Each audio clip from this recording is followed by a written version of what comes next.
ಸರ್ಕಾರ ನಮ್ಮ 58(1) ನಮ್ಮ ಸೆಕ್ಷನ್ 58(1) ಬಹಳ ಸ್ಪಷ್ಟವಾಗಿ ಹೇಳುತ್ತೆ, ಗ್ರಾಮ ಪಂಚಾಯತ್ಗೆ ನೀವು ಬಂಡವಾಳ ಕೊಟ್ಟು ನಾವು ಏಜೆನ್ಸಿ, ಅವಾಗ ನಾವೇನಾಗ್ತೀವಿ ಏಜೆಂಟ್ ಆಗ್ತೀವಿ. ಹಂಗೆ ನಿಮ್ಮಲ್ಲಿ ಗ್ರಾಮವನ್ನು ಯಾರಿಗೊಬ್ಬಂಗೆ ಏಜೆನ್ಸಿ ಕೊಡ್ತಾರೆ, ಆ ಥರ ನಮ್ದು ಏಜೆನ್ಸಿ, ನಾವು ಆ ಭೂಮಿ ಸಾಫ್ಟ್ವೇರ್ ಮೂಲಕ ನಮಗೆ ಇಂಟರ್ಲಿಂಕ್ ಮಾಡ್ತಾರೆ, ಅದ್ರ ಮೂಲಕ ಕೊಡಬೇಕು.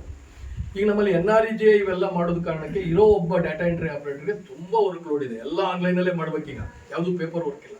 ಅದಕ್ಕೆ ನಾವು ಇನ್ನೊಬ್ಬ ಡಾಟಾ ಎಂಟ್ರಿ ಆಪರೇಟರ್ನ ಕೊಡಬೇಕು ಅಂತ ಹೇಳಿದ್ವಿ, ಮತ್ತು ಕೊಡಬೇಕು. ಇಲ್ಲ ಅಂದ್ರೆ ಈಗ ಹೆಂಗ್ ಗ್ರಾಮ ಒಂದಲ್ಲಿ ಒಂದು ಇದನ್ನ ಕೊಟ್ರೆ 50 ರೂಪಾಯಿನ ಏನೋ ಚಾರ್ಜ್ ಮಾಡ್ತಾನೆ, 50 ಮಾಡ್ತಾನೆ, ಕೆಲವು ಕಡೆ ಜಾಸ್ತಿನೂ ಮಾಡ್ತಾನೆ 100.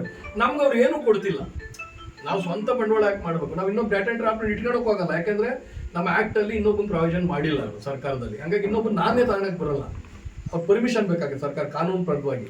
ಹಾಗಾಗಿ 2ನೇ ಡಾಟಾ ಎಂಟ್ರಿ ಆಪರೇಟರ್ ಕೇಳಿದ್ವಿ, HK ಪಾಟೀಲ್ ಮಿನಿಸ್ಟರ್ ಇದ್ದಾಗ ಅದನ್ನ ಕೊಟ್ಟಿದ್ರು, ತಿರ್ಗಾ ಅದೇನೋ ಮೀಸಲಾತಿ ವಿಷಯ ಕೋರ್ಟ್ಗೆ ಹೋಯ್ತು, ಈಗ ಸಾಲ್ವ್ ಆಗಿದೆ. ಇಲ್ಲಿನ ತನಕ ರಾಜ್ಯ ಸರ್ಕಾರ ಅಡಿಷನಲ್ ಡಾಟಾ ಎಂಟ್ರಿ ಆಪರೇಟರ್ಗೆ ಕೊಡೋಕ್ಕೆ ನಮಗೆ ಪ್ರಾವಿಷನ್ ಮಾಡಿಲ್ಲ. ಅವ್ರು ಕೊಟ್ಟುಬಿಟ್ರೆ ಒಬ್ಬ ಆಪರೇಟರ್ ಸಿಗ್ತಾನೆ, ಅವಾಗ ಆ ಸರ್ವಿಸಸ್ನೆಲ್ಲ 100% ಇಂಪ್ಲಿಮೆಂಟ್ ಮಾಡ್ಬೋದು. ಅದರಿಂದ ಜನಕ್ಕೆ ತುಂಬ ಒಳ್ಳೇದಾಗುತ್ತೆ. ಒಂದು ಹೋಬಳಿ ಕೇಂದ್ರಕ್ಕೆ ನಾಡ ಕಚೇರಿಗೋ ಇನ್ನೊಂದು ಗ್ರಾಮವನ್ಗೆ ಹೋಗೋದು ತಪ್ಪುತ್ತೆ, ಚೀಪಾಗಿ ಸಿಗುತ್ತೆ, ಹತ್ರದಲ್ಲಿ ಸಿಗುತ್ತೆ, ಆಮೇಲೆ ಬೇಗನೂ ಸಿಗುತ್ತೆ. ಯಾಕಂದ್ರೆ ಒಬ್ಬ ಎಲೆಕ್ಟೆಡ್ ಮೆಂಬರ್ ಇರ್ತಾನೆ, ಬಂದ ತಕ್ಷಣ ವೋಟರ್ ಬಂದಾದ ತಕ್ಷಣ ಕರ್ಕೊಂಡೋಗಿ ಬೇಗ ಕೊಡಿಸೋ ಪ್ರಯತ್ನನೂ ಮಾಡ್ತಾನೆ ಸರ್. ನಿಮ್ದು ಒಳ್ಳೆ ಪ್ರಶ್ನೆ, ಅದಾಗಬೇಕು.